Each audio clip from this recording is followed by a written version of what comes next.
groot man soos Jonathan so min respek te kan hê. En op die heilige Sondag. Daar kom hulle met hulle.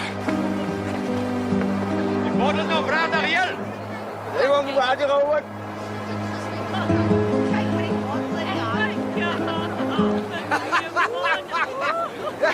Ek het hom nog.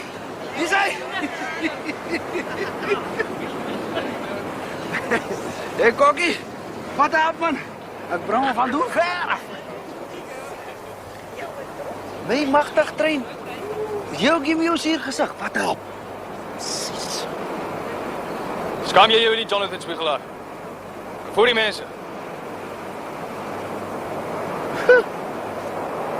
Ek kom uit die dood uit terug en wat maak hulle vlees van my dop drinkie?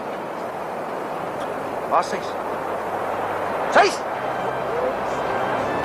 Sy's! Sy's man! Jy moet nie nou vrek nie, die bottel is nog nie leeg nie.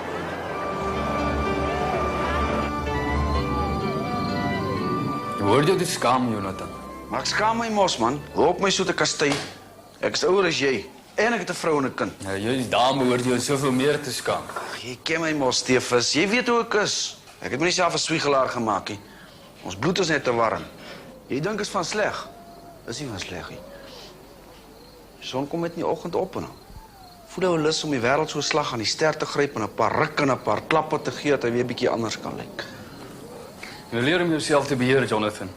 Jou lewe is jou eie nie. Hou nou op, Stefus man. Hoekom gaan raas jy nie met Sys nie? Sy sing Kliphard saam as julle kerk en hy was dronker as ek. Jy het self gesien hulle moes hom maar uitdra. Moenie vergeet dit was sy wyn. Jy is ouer as sy, Jonathan. Jy moet vir hom 'n voorbeeld wees.